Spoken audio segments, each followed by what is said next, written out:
যেখানে বলা হচ্ছে তন্দ্রা আর ঘুম আল্লাহকে স্পর্শ করে না। মানুষ ক্লান্ত হয় তাই তার তন্দ্রা আসে এবং একসময় সে ঘুমিয়েও পড়ে। আবার অনেক সময় আমরা বলি না না না আমি ঘুমাইনি, এমনি একটু চোখ বন্ধ করে রেখেছি, এখনই উঠে পড়ব। কিন্তু দেখতে দেখতে ঘুম, একদমই খবর নেই। ওকে, এই হলো ব্যাপার। সিনা বা তন্দ্রা নিয়ে আমার খুব ভালোই অভিজ্ঞতা আছে, কারণ পেশায় আমি একজন শিক্ষক। সুতরাং আপনিও যদি শিক্ষকতা করেন তাহলে আপনার ঘুম বিদ্যা বা ঘুম বিজ্ঞানের উপরে মোটামুটি একটা পিএইচডি হয়ে যাবে, কারণ সামনে থেকে আপনি সব ছাত্রের চেহারা দেখতে পান। মেটাল ডিটেক্টর দিয়ে মানুষের শরীর চেক করতে দেখেছেন নিশ্চয়ই, সেভাবে ছাত্রদের ব্রেনও আপনি চেক করতে পারবেন। ক্লাসের ফাঁকে ফাঁকে মাঝে মাঝে মাথাটা একটু উপর নিচ করে নিলেন।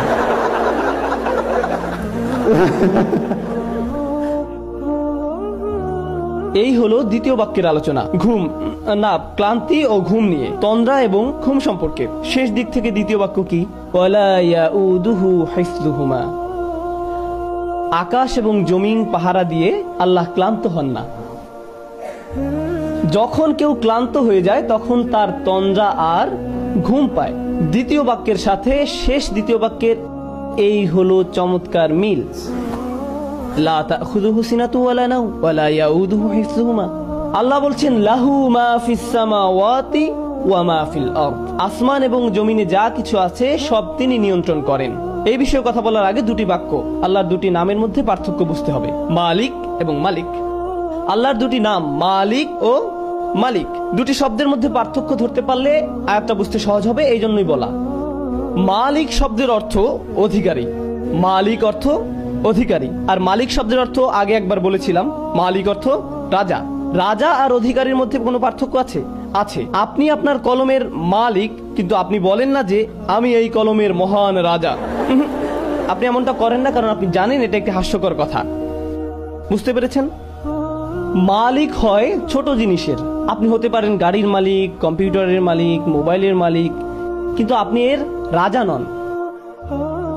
রাজত্ব শব্দ ব্যবহার হয় বড় কিছু বোঝাতে। এখানে আরেকটা সমস্যা, মালিকানা ব্যবহার হয় সম্পত্তির ক্ষেত্রে, এর ব্যবহার সম্পত্তির ক্ষেত্রে, কিন্তু রাজত্ব এমন নয়। আপনারা জানেন রাজা একখণ্ড জমি বা একটা গাছের উপর রাজা নন, তিনি একটি ভূখণ্ডের বসবাসকারী মানুষের রাজা। রাজত্ব একটা দেশের মানুষকে নিয়ন্ত্রণ করার জন্য, আর মালিকানা ব্যবহৃত হয় সম্পদের জন্য। দুইটা ভিন্ন জিনিস। এখন আল্লাহ বলছেন লাহু মা ফিস সামাওয়াতি ওয়া মা ফিল আরদ, আকাশ জমিনে যা কিছু আছে সবকিছুর মালিক তিনি। এখানে কিসের কথা বলা হয়েছে? মালিকানার কথা। এই বাক্যটা মালিকানা সম্পর্কিত, আর মালিকানা হয় ছোট জিনিসের, তার মানে প্রত্যেকটা ক্ষুদ্র জিনিসের মালিক আল্লাহ। ওকে, শেষ দিকের 3 নম্বর বাক্যটি কি কারো মনে আছে? ওয়াসিআ কুরসিয়ুহুস সামাওয়াতি ওয়াল আরদ, তার রাজত্ব কর্তৃত্ব আসমান জমিনের সব জায়গায়। যেখানে আল্লাহ বলছেন তার রাজত্ব সম্পর্কে, তার কর্তৃত্ব সম্পর্কে, একদিক থেকে আল্লাহ সবকিছুর মালিক, আবার সবকিছুর রাজা, সবকিছুই তার নিয়ন্ত্রণে। মানুষ হয়তো শুধু কিছুর মালিক কিন্তু রাজা নয়, আবার হয়তো রাজা কিন্তু সকল কিছুর মালিক নয়। যেমন এখনো অনেক দেশে রাজতন্ত্র বা রাজা এই ব্যাপারগুলো আছে। ধরুন আপনি একটি দ্বীপের রাজা, তার মানে কি আপনি দ্বীপের সবকিছুর মালিক? না, বরং আল্লাহ সবকিছুর মালিক এবং সবকিছুর রাজা। এটাই হলো বিষয়। কোনো ব্যক্তি যদি কোনোভাবে সব সম্পত্তির মালিক হয়েও যায়, তবে সে কি রাজা? এটা কি সম্ভব? সে হয়তো সম্পত্তির মালিক, কিন্তু রাজা আরেকজন আছেন। আপনি হয়তো সব সম্পত্তির মালিক, কিন্তু আপনার উপর রাজত্ব করছেন আরেকজন। অথবা আপনার রাজত্ব আছে কিন্তু সব সম্পত্তির মালিক আপনি নন। কিন্তু আল্লাহর দুটোই আছে, আল্লাহ একই সাথে মালিক এবং মালিক।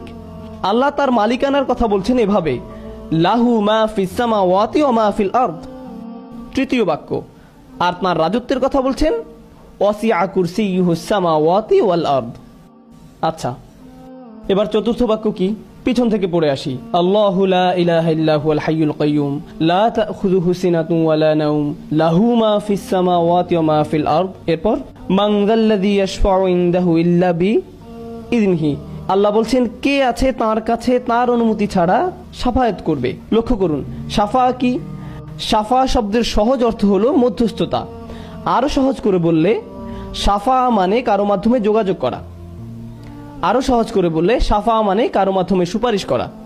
শাফা মানে আপনি চাকরি হারাতে বসেছেন, কিন্তু আপনার চাচা বা মামা ম্যানেজার, তিনি বললেন না না না না না, সে থাক, সে ভালো, তাকে রাখা যায়, সে ভালো।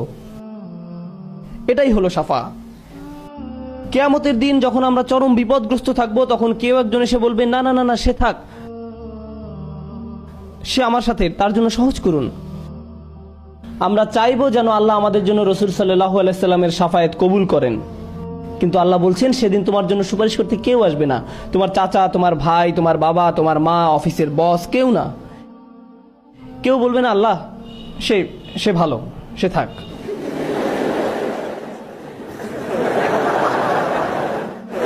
কেউ আসবে না, কেউ না।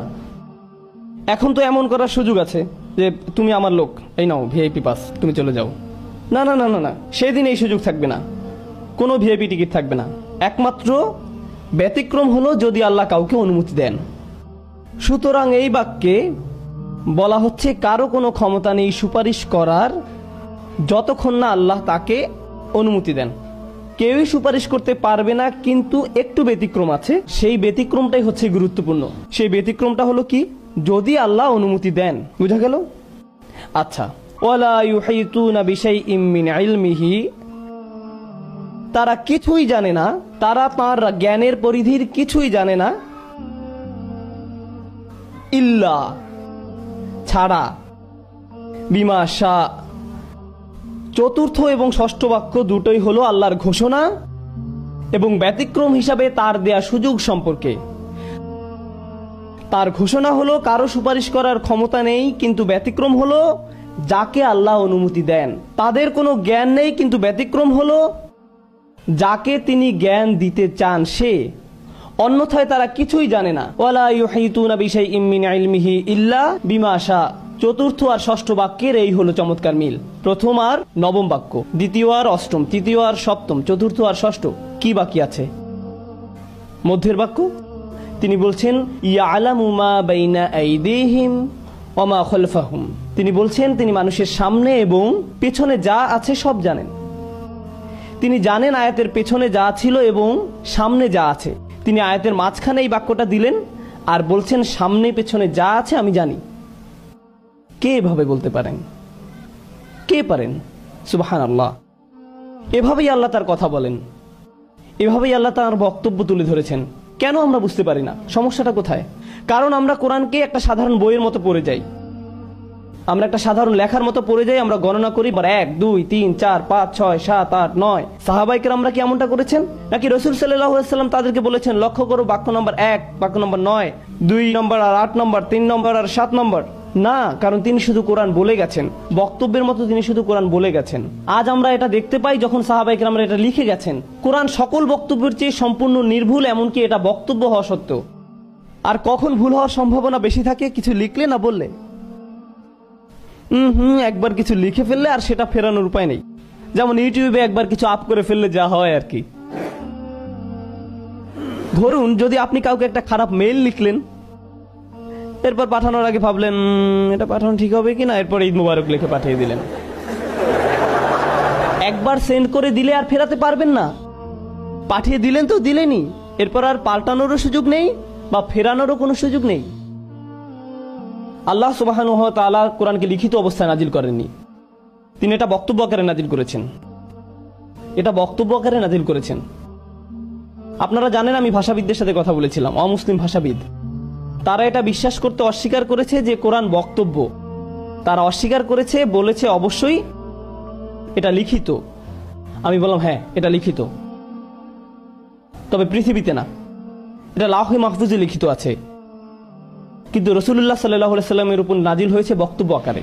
যে এটা শুনবে সে বিশ্বাস করতে বাধ্য যে এটা মানুষের বক্তব্য হতে পারে না। এমন একটা জিনিস যার জন্য প্রয়োজন গভীর চিন্তা শক্তি। আর আমি আশা করি আপনারা যতটুকু সম্ভব ভালো করে খেয়াল করবেন। একটা কনসেপ্ট আপনাদের সাথে শেয়ার করতে চাই,